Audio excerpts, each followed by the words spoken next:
మామూలుగా హీరోస్కి హీరోయిన్స్ మధ్య చాలా అఫైర్స్ ఉంటాయని అది నిజంగా ఉంటాయా? ఎఫైర్స్ అని నేను ఏమనుకోను, కానీ ఫ్రెండ్షిప్ ఉంటుంది. ఇప్పుడు యాక్చువల్లీ కలిసి చేసాము అని అంటే ఫ్రెండ్షిప్ అనేది తప్పకుండా ఉంటుంది. బయటకు వెళ్ళినప్పుడు కలిసినప్పుడు, ఏదైనా పార్టీలు వెళ్ళినప్పుడు కలిసి ఉంటాం కదా. ప్రతి హీరోయిన్తో ఎఫైర్ ఉండాలి, కలిసిన అమ్మాయితో ఎఫైర్ ఉంటుందని అది నేను అనుకోను. మ్యాక్సిమం అయితే ఏదో ఫ్రెండ్షిప్ అయితే ఉంటుంది, కలిసి చేసాం కాబట్టి. ఇప్పుడు యాక్చువల్లీ మనం క్లాస్ రూమ్లో ఉన్నా కానీ ప్లస్ అక్కడ చదువుకుని ఇక్కడ బయట కలిసినప్పుడు హాయ్ హలో అని మాట్లాడుకుంటాం అంతే. కానీ ప్రతి అమ్మాయితో ఇండస్ట్రీలో చేస్తుంది అంటే కంపల్సరీ వీళ్ళిద్దరికి క్రష్ ఉండొచ్చు, వీళ్ళిద్దరికి ఎఫైర్ ఉండొచ్చు అని అనుకోవడం మటుకు నేను కరెక్ట్ అనుకోనండి.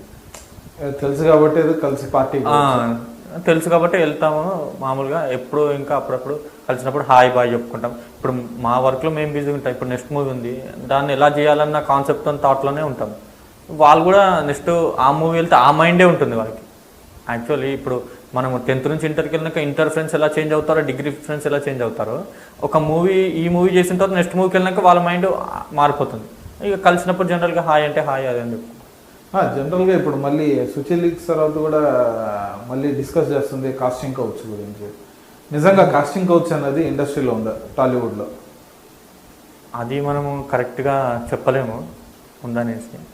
మేబీ ఫ్రెండ్షిప్ అనుకోవచ్చు, ఏదైనా అనుకోవచ్చు, కానీ ఎఫ్ఐఆర్ ఉందని మటుకు వాళ్ళ గురించి మళ్ళీ నేను చెప్పి కౌంటర్ లేదు. ఎందుకంటే రీసెంట్గా ఇంకొక ఇంటర్వ్యూలో మాధవీలత గారు వచ్చేసి తను చెప్పారు, తను ఫస్ట్ ఫిలిం అప్పుడు తన్ని డీప్ ఫ్రెండ్షిప్ ఏదో వర్డ్స్